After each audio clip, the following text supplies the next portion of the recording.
Alright, buckle up gearheads, because I am about to drop a truth bomb that LL rattle your lug nuts. There are 12 Chevy Suburbans out there, vintage beasts from the 90s to the early 2000s that can still smoke every shiny new 2025 SUV on the road. Yeah, I said it. These aren't just vehicles. They're legends, built like tanks, driven by folks who don't just own cars, they live them. Stick with me for the next 18 minutes, and I'll take you on a ride through the baddest Suburbans ever made, with a secret gem saved for the end that'll make your jaw hit the floor. This is Full Throttle Chronicles, where we don't just talk cars, we bleed gasoline and dream in horsepower. Let's roll. Picture this. It's 1994, and I'm a kid in the back of my uncle's Chevy Suburban, a GMT 400, cruising down a dusty back. The V8's rumbling like a thunderstorm, the AC's blasting, and there's enough room for me, my cousins, and a month's worth of camping gear. That thing was a beast, 210 horsepower, 300 pound-feet of torque, and a frame that laughed at potholes. Fast forward to 2025. And you've got SUVs with touchscreens bigger than my TV. But can they haul a family of 9 in a boat through a blizzard and still beg for more? Hell no. Those old Suburbans, especially from the GMT 400 and GMT 800 eras, were built when reliability wasn't a buzzword, it was a promise carved in steel. Let's start with the 1992 to 1999 GMT 400s. These are the kings of the Million Mile Club. I'm talking about Ben Welch's 94 Suburban, a rig that crossed 1 million miles without an engine overhaul. You heard that right, 1 million. The guy drove 33,000 miles a year, treated it like a member of the family, with regular oil changes and a mechanic who knew every bolt.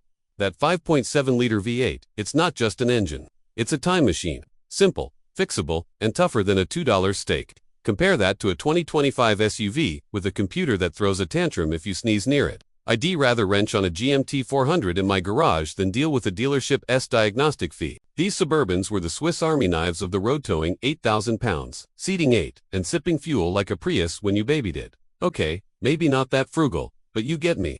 Now, don't sleep on the 2002-006 GMT 800s. These bad boys took the Suburban's rep and cranked it up. More refined, sure, but still raw where it counted. The 5.3-liter V8 pumped out 285 horses, and the 6.0-liter, a meaty 300. I knew a guy, Danny Bragg, who drove his 2001 GMT 800 through an Iowa snowstorm with 849,000 miles on the clock to claim a lottery ticket.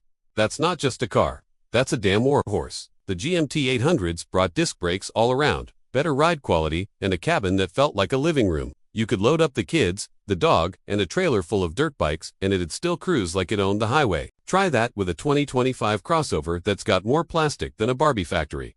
Why do these Suburbans still rule? It's not just nostalgia talking. It's the body-on-frame construction, the kind of bones that make a Silverado shrug off abuse. It's the fact that parts are everywhere. Your local auto shop's got 'em, and they're cheap.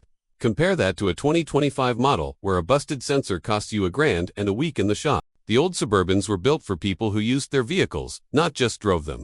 Livery services, big families, off-road nuts, they all leaned on these rigs because they could take a beating and keep rolling. I heard about a 99 Suburban that hauled a family cross-country every summer for 20 years, then got passed to the kids and kept going.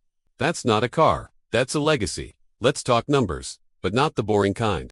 The GMT 400's 5.7-liter V8 could tow 8,000 pounds like it was nothing.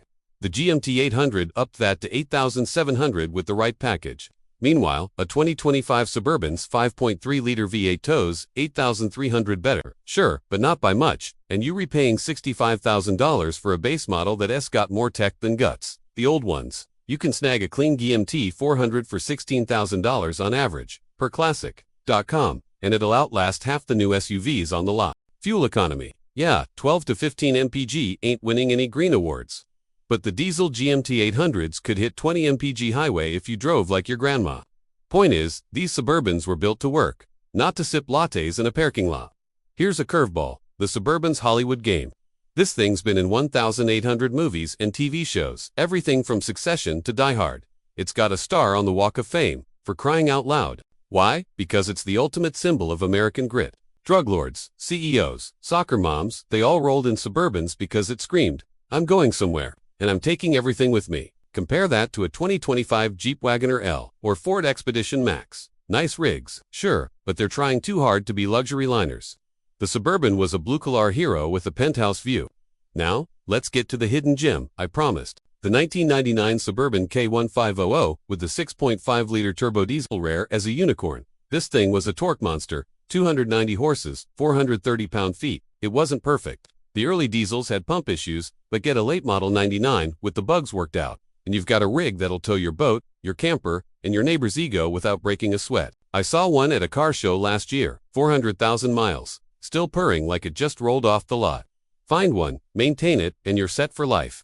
That's the kind of secret that makes gearheads lose sleep.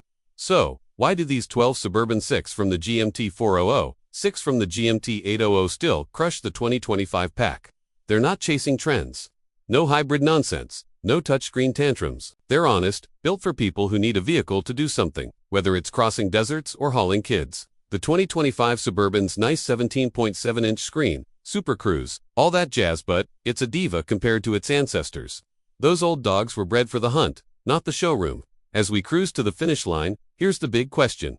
In a world obsessed with new, shiny, and connected, why do we still crave machines that just work? These Suburbans aren't just SUVs, they're proof you don't need a computer to have soul. They're the kind of rigs that make you want to hit the road, crank some Skinnerd, and chase the horizon.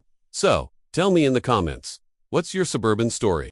Got a million-mile monster in your garage? Or are you hunting for one of these legends? Hit that subscribe button, share this with your car-crazy crew, and let's keep the rubber burning. Until next time, keep your tank full and your dreams bigger.